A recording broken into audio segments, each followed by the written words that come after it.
So I have no idea what I'm doing in the terminal, and I just want to get started. If I want to Wait, find hold on. I'm something, gonna start recording on my end too. oh yeah, okay, sorry. And No, action. that was amazing. Like that. Hi friends, welcome back to the channel. We have a guest. If you're new here, my name's Ash. I'm 27. I'm a cybersecurity enthusiast, and on this channel, we do more than just try hack me walkthroughs. On today's video, we have an exciting guest, F11 Snipe. He is a Try Hack Me room creator, and I actually recently did his room Bedrock. So I hope you enjoy this interview / tutorial thing that we're trying to figure out. So for timestamps, links, please see the description. Here is Snipe teaching me the basics of Linux. As a typical Windows user, like I'm gonna go grab my file explorer, I've got like a quick search here, and I'm just gonna search through if I'm gonna find something. Going into a terminal, I don't have my GUI. All of a sudden, I've lost all of that in my terminal. How do I search through my file system? How do I get started in just looking for something? Because I don't know where I am. Where am I? Yeah, that's a great way of putting it. And I think I've just been so steeped in the terminal that I'm now backwards. I get lost in the GUIs. So some of the basics of orienting yourself, one of the most common and familiar commands to most people is ls, which is basically list, like what's in my current directory. Yeah, this is basically like opening the file in Explorer. What's the point? Why is this better than me just look, I can just go to open my folder.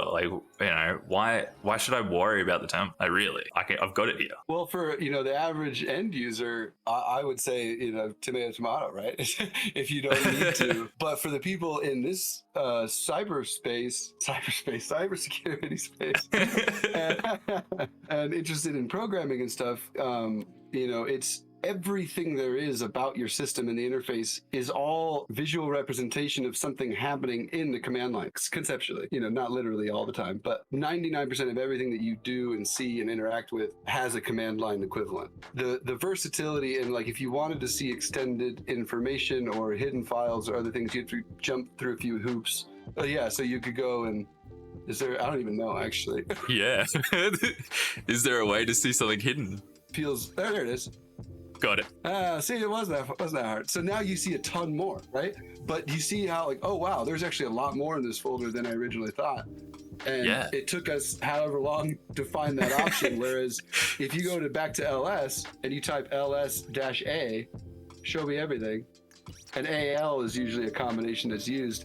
So A is everything that will show hidden. AL is the details. So LSAL is something I use everywhere. Like I'm always looking at everything for hidden, file information. Okay, so that's pretty important. And then this sort of introduces this, why am I using these dashes? Did you call them like switches or something? Like how does that work? And why is that more efficient? It can be efficient in the long run. I guess it's more about the consistency. Like there's a pretty well-established pattern of how command line interfaces work and how you pass arguments to them. They all differ. Majority of the time, you'll have long worded flags or switches, like you said, that would be dash dash and then like a word, or you'd have a short version of that, which it would be like a single dash and a single character. So typically a single dash single character is a shorthand for something longer. And a lot of times they can be combined, like ls-a space dash l should be the equivalent of them together. Like if you just do them separate one at a time, like that. Yeah, exactly. That should be equivalent to, you can shorthand put them together. So that's where you just like the familiarity and like people building them consistently leads to optimized performance and productivity. We have those two different options where we can sort of separate our switches or flags. Like you said, we can combine them. Is that a standard for most commands regarding how they're combined? For example, like I can do like a netcat listener and I can just have all the letters just all slapped together. I can't think of an example off the top of my head, but sometimes I'll just slap these letters like this, but I'll get like a no, I don't like that. I feel like some settings need to be separate. Yeah, you're right, actually. So the big difference is the type. So if you think about these as some sort of input, like a variable, it's going to have a type, and most of them are strings. Pretty much everything is considered a string and then can be parsed as something else. But the other major type is Boolean, yes, no, just a flag, turn it on or off. And so that's where you can combine them.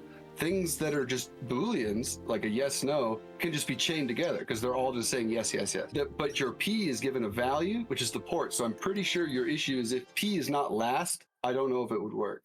Yep.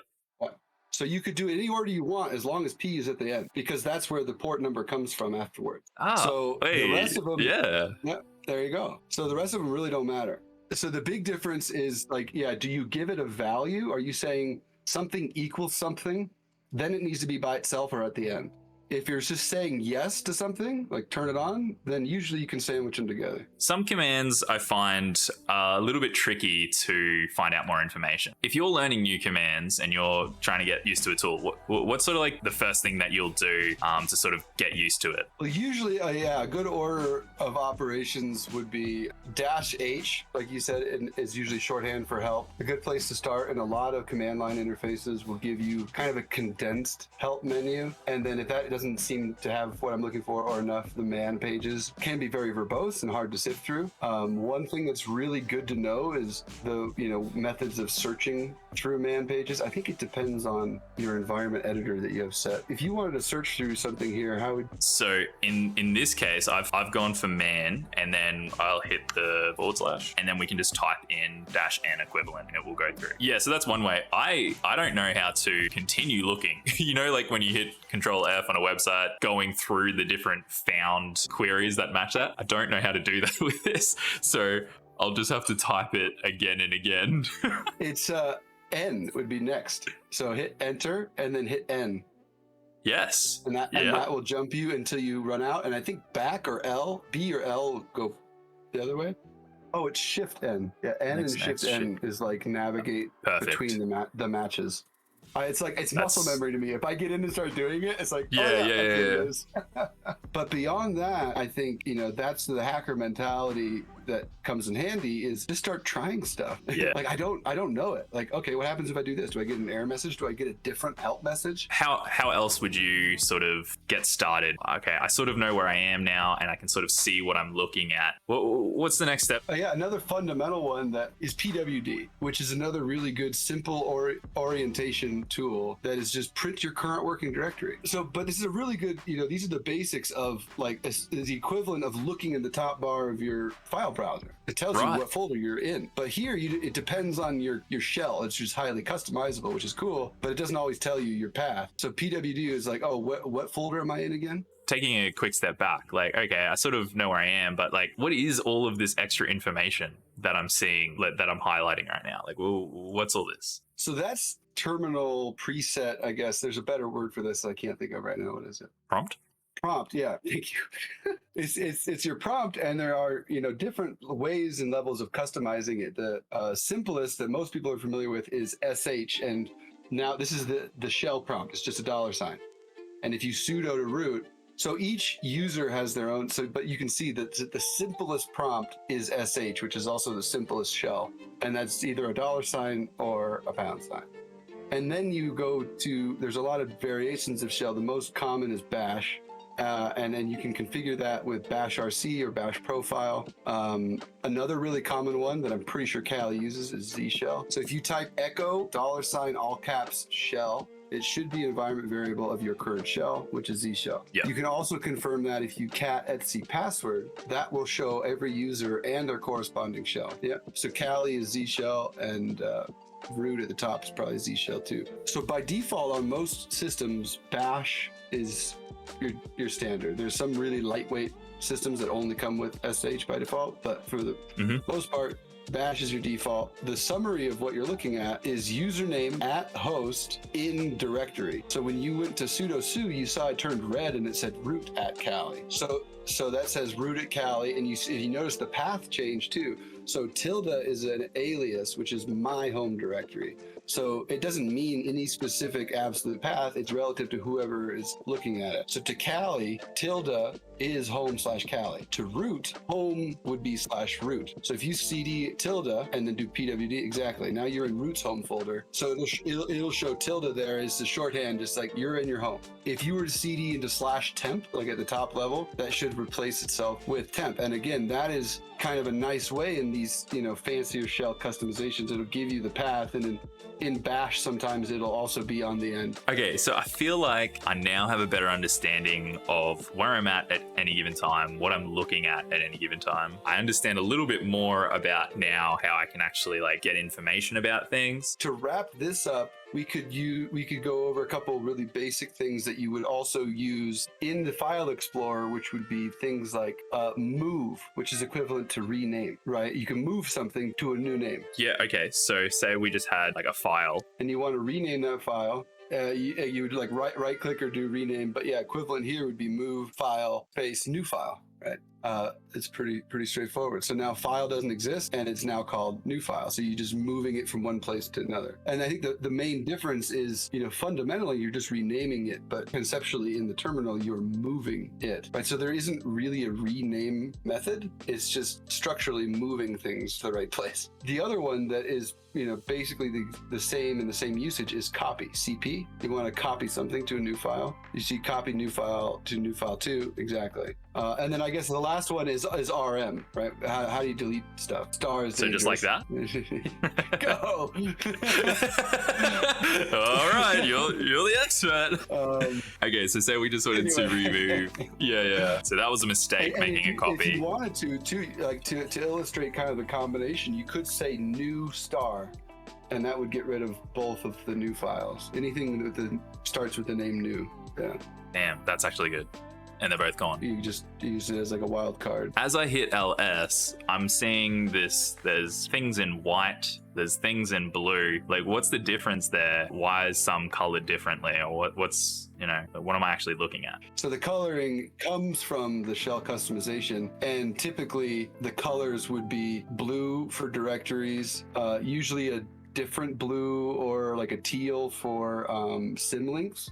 Right. So you're going to link something to a new link. Yeah, exactly. So you would ln file new file, and that would be what's called a hard link. So if you do an ls al here now, you'll actually see new file as its own file, but it's a hard link reference to the original file. The hard links like this are less common. If you do ln-s, it's a symlink, symbolic link. It's just a little bit more efficient way of doing it, and has some different implications, but this is the same format. You would say -s file and then call it like, new sim file or some different, and now do an ls al again. So you can see how it's a slightly different color. That's what I wanted to point out, is it's a blue, but it's like a lighter blue. That is a link. That's a symlink. And those are very common. There's symlinks all over the place in Linux. And if you do an ls-al, you should actually see where it's pointing, which is really helpful. You see, new sim is a link to file, and it'll tell you that in the extended output from a link. This is stuff that is a lot harder to get out of the visual file browser. That just looks like a file or a folder. It looks like the thing you're pointing to. But from here, the subtleties of the coloring, the arrow there, like, it gives me a lot more info and context of what's actually going on in the file system. Is it just like a shortcut where I would run, so that all that's going to do is just get me the info or the data or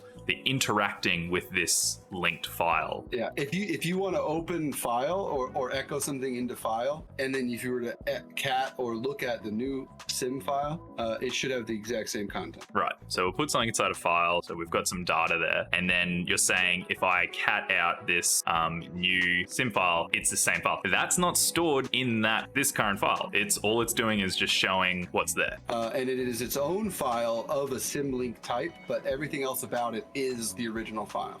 And you can see also in the very far left, it starts with an L. Like the directories will start with a D, links will start with an L like that. And then just files are just going to start with a dash. And I think we can wrap this up with the coloring and differences of kind of what they mean with like a quick touch on file permissions. If you were to add executable to something in here, so I guess really quick on the directories, all the lines that start with D, they also all have X's. So interestingly enough, the executable bit on a directory is the ability to enter it. If you were to remove an executable on a folder, you couldn't CD into it. I was gonna say, if you added, make dir folder, do a chmod -X on that folder, and then try to enter that folder, like CD into it. What can't do it? Just, it's oh like, no. It's not I don't know, man. So, executable bit on a folder is a fundamental part of the Linux file system. If it's not there, a folder doesn't work. Crazy. That's actually like a nice little one to put it as CTF or something. Like if I saw that, I would just be like, what the heck?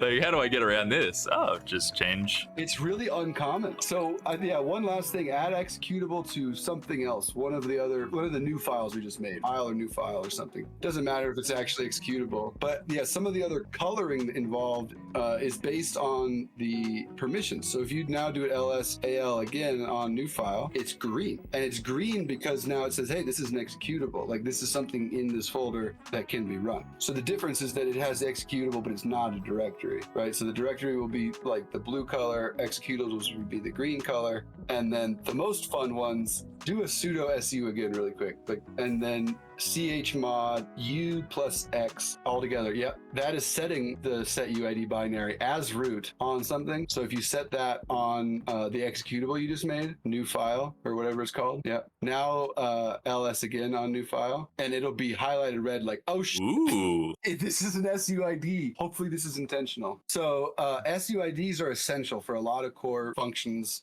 For sure. And what that's done, so that I understand, that's basically now given it bit set that's saying like anyone can interact with this as root. Is that right? So anybody could run this and be the user Kali if it was doing something. And that's where the easy privs comes from. If you find one of these that is owned by root that is not supposed to be, then you can just be root, like really easy. So if you chown this to root, you see how there's Kali. It's the owner of a file is a user and a group. Now it's root user Kali group. So we've got pretty much everything that I need to get going. I can see where I'm at. I can look around. I don't even know did we mention CD?